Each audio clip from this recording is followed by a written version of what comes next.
अस्सलाम वालेकुम नाजरीन, वीडियो का जो थंबनेल आप मुलाहिजा कर रहे हैं उस हवाले से चंद तफसीलात 2-3 मिनट आगे जाकर आपकी खिदमत में पेश करूंगा, लेकिन उससे पहले एक अहम तरीन खबर का अजमाली जायजा आपकी खिदमत में पेश करना ज़रूरी समझता हूँ। नाजरीन, गुज़श्ता कई दिनों से तहरीक इंसाफ ने और इमरान खान साहब ने 27 मार्च को डी चौक पे जलसे का ऐलान किया है। चुनाचे जलसे में बहुत ही ज़बरदस्त किस्म के ऐलानात सामने आएंगे, बड़े सरप्राइजेस सामने आएंगे और उसके बाद आपको मुल्क की सियासी सूरत हाल 180 डिग्री पे तब्दील होती हुई महसूस होगी। चुनाचे उसूली तकाजा तो ये है, उसूल का तकाजा तो ये है कि डी चौक पे 27 मार्च को जलसे की इजाजत सिर्फ और सिर्फ तहरीक इंसाफ को होनी चाहिए, क्योंकि एक तो पहले उन्होंने अनाउंस किया,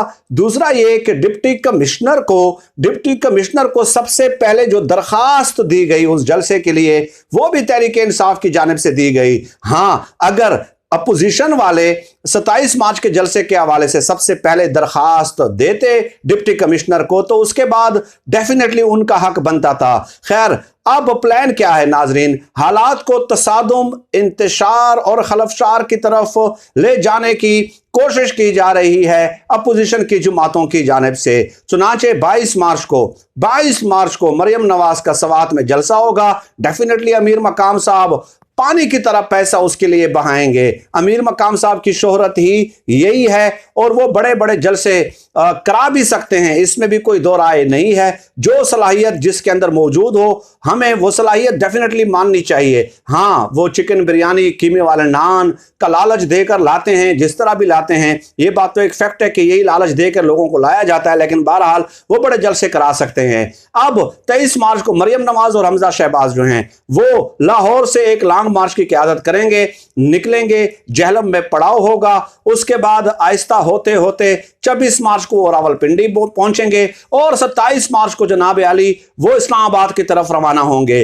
अब आप देख लीजिए कि किस कदर हालात को तसादुम की तरफ ले जाने की कोशिश की जा रही है कि 27 मार्च को ही आपने अपने कारकुनों के साथ मूव करना है डी चौक की तरफ, ताकि खून खराबा हो जाए और गैर मरई कुव्वतों को जो है वो मुदाखलत का मौका मिल जाए। अब दूसरी तरफ पीपल्स पार्टी ने भी अपने कारकुनों को कॉल दी है कि आप 27 मार्च को इस्लामाबाद पहुंच जाएं और साथ ही साथ 5 से लेके 10,000 के दरमियान लोग जो हैं अंसारुल इस्लाम के, वो भी मौलाना फजलुर रहमान साहब ने टास्क दे दिया है और आपको पता होता है कि वो डंडा बरदार होते हैं, तो इंतहाई तसादुम की तरफ सूरत हाल जो है वो किसी भी वक्त जा सकती है। डेफिनेटली कि जब पाकिस्तान की सारी अपोजिशन की सियासी जमातों और हुकूमती जमात के अराकीन आमने सामने आ जाएंगे तो हालात आउट ऑफ कंट्रोल हो सकते हैं। अब सवाल यह है कि आपको क्या खौफ है? आपको क्या खौफ है भाई?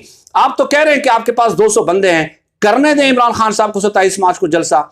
क्या आपको कोई डर है, कोई खौफ है? आपके पास 200 बंदे, आप कहें इमरान खान साहब आप दिन रात जलसे करें, भाई हमें इससे क्या है। लेकिन इसका मतलब ये हुआ कि दाल में कुछ काला जरूर है। अब नाजरीन आ जाते हैं जो वीडियो का थंबनेल आप देख रहे हैं। देखिए नाजरीन, मेरी हमेशा से एक आदत है कि मैं उसूलों के मुताबिक जो है, उसूलों के पैमाने में मैं हमेशा तज्जिया करता हूँ। बाज़ औक़ात मेरी बातें कुछ लोगों को बुरी लग जाती हैं, आप इख्तिलाफ कर सकते हैं, मेरे पूरे तज्जिए के साथ आप इख्तिलाफ कर सकते हैं, मुस्तरद कर सकते हैं, लेकिन दलील और मंतक के साथ और तहजीब के दायरे में। I always welcome criticism. कोई हम हरफ आखिर तो नहीं है, ठीक है, कि हमारे साथ इख्तिलाफ नहीं किया जा सकता। अब नूर आलम खान साहब हैं और इसके अलावा जो 13-14 और मुनहरिफ अराकीन हैं जो पीटीआई की टिकट पे जीते हैं, इमरान खान साहब के नाम पे जिन्होंने वोट लिए हैं, उन्होंने जो है वो सिंध हाउस में वो मौजूद थे, कैद किया हुआ था। आसिफ जरदारी ने बाहर जो है 276 SSU के पुलिस, सिंध पुलिस के कमांडोज लगा दिए गए थे। तो जब वो राज अफशा हो गया हुकूमत की हिकमत अमली की वजह से, इमरान खान साहब की हिकमत अमली की वजह से, तो उसके बाद फिर डेफिनेटली ये बाहर आ गए और इधर उधर डिस्पर्स होना, फैलना शुरू हो गए। नूर आलम खान साहब मैरियट होटल इस्लामाबाद गए कल, तो वहां पे उन्होंने मास्क लगाया हुआ था और मास्क लगाकर चेहरा छुपाया हुआ था। तो एक शहरी आया, उन्होंने अंग्रेजी में बात की और कहा कि आप मास्क उतार दें।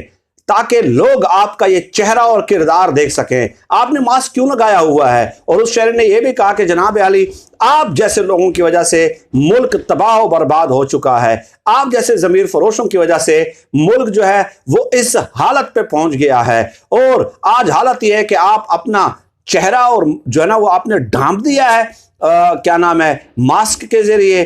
तो नूर आलम खान साहब ने कहा कि मुझे कोई डर तो नहीं लगता किसी से, मैंने तो मास्क एहतियाती तौर पे लगाया। उन्होंने कहा कि नहीं, आपने एहतियाती तौर पे नहीं लगाया, आपको डर है कि आपका चेहरा लोग देख ना सकें। तो नूर आलम खान ने कहा कि आपने मेरी ताकत देखनी है तो आप पेशावर आ जाएं। तो उस शहरी ने कहा कि मेरा भी ताल्लुक पेशावर के साथ है और मैं आपके हल्के में आऊंगा, आपको दिखाऊंगा कि लोग आपसे किस कदर ज्यादा नफरत करते हैं। तो अब नाज़रीन, ये जो एक वाकया है, देखने में तो वह मामूली तौर पर एक वाकया लगता है, लेकिन इसकी बड़ी सिंबॉलिक इंपॉर्टेंस है। और सिंबॉलिक इंपॉर्टेंस ये है कि देखिए, अब कौम के अंदर शऊर बेदार हो गया है, अवामी दबाव है। सोशल मीडिया पे आप देख लें, यूट्यूब पे आप देख लें कि हार्स ट्रेडिंग की खुलेआम जो है मजम्मत की जा रही है। यहां पे मैं एक बात बताना जरूरी समझता हूं कि नूर आलम खान को मैं जाती तौर पे जानता हूं, मैं जाती तौर पे जानता हूं, और आज से नहीं, तकरीबन 2012 से मैं उनको जानता हूं।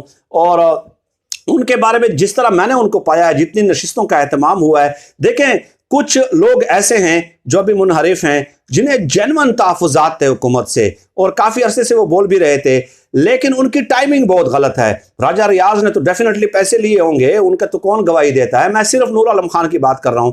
आपको जेन्युइन तहफ़्फ़ुज़ात थे, आप महंगाई के हवाले से बोल रहे थे, लेकिन जो टाइमिंग का इंतखाब आपने किया ना जनाब अली, तो उसमें डेफिनेटली आप पे सवालात उठेंगे, आपके किरदार पे सवालात उठेंगे। आपने अपना किरदार वक्त की वजह से जो है मशकूक कर दिया है भाई, मशकूक कर दिया। आपको तहफ़्फ़ुज़ात थे, आप पहले छोड़ देते ना। मैं आपको अपना किस्सा बताता हूं, मैं आपके सामने बैठा हुआ हूं। लास्ट नौकरी जो मैंने छोड़ी है, उस वक्त मेरी जो तनख्वाह थी 1,20,000 सैलरी थी, लेकिन कुछ ऐसी डिमांड्स थी डायरेक्ट मालिकान की तरफ से। तो मैंने कहा कि मैं ये डिमांड्स जो है, आई एम सॉरी, मैं ये पूरी नहीं कर सकता। तो मैंने कहा कि मेरा ज़मीर इस चीज़ की इजाज़त नहीं देता और मैं यहाँ से रिज़ाइन कर रहा हूँ। और मैंने 1 मिनट नहीं लगाया रिज़ाइन करने में, नोटिस पीरियड दिया, ईमेल्स की, मालिकान को भी ईमेल्स की, और मैंने कहा कि मैं 1 मिनट भी यहाँ पे नहीं रुक सकता। बाद में फिर बड़े लोग दरमियान में आए, बड़े लोग आए कि आपने रिज़ाइन नहीं करना। तो मैंने कहा कि नहीं, जब मैंने अपने ज़मीर के मुताबिक एक बार फैसला कर लिया, तो 1,20,000 है या 1,20,00,000 है, I don't care for that.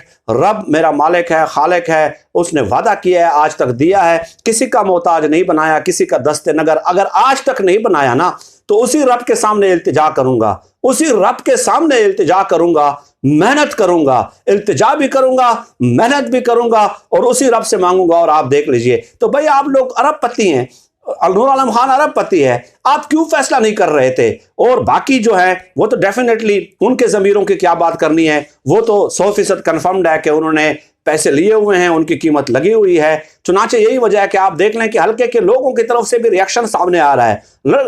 Audio जो लीक हुई है तकरीबन 50 सेकंड की, राजा रियाज की, तो वो शख्स क्या कह रहा है कि आप इस्तीफा देना, पहले आप इस्तीफा दें, फिर इलेक्शन लड़ें, फिर इमरान खान के खिलाफ आप जाएं। आपने इमरान खान के टिकट पे जो है ना वोट लिए हैं, और हमारे ऊपर हल्के में तू तू हो रही है। डेफिनेटली उनका करीबी कोई रिश्तेदार होगा, तो वो जो है ना उनको सुना रहा था राजा रियाज को कि हमारे ऊपर लोग तू तू कर रहे हैं, उसी के टिकट पे आप जीते हैं, उसी के नाम पे आपने वोट लिए और उसी की जड़ें आप काट रहे हैं, तो आप पहले इस्तीफा दें और जल्दी दें। यहां तक कहा गया राजा रियाज को ऑडियो में। यही शऊर है जो इमरान खान साहब की वजह से कौम में बेदार हुआ है।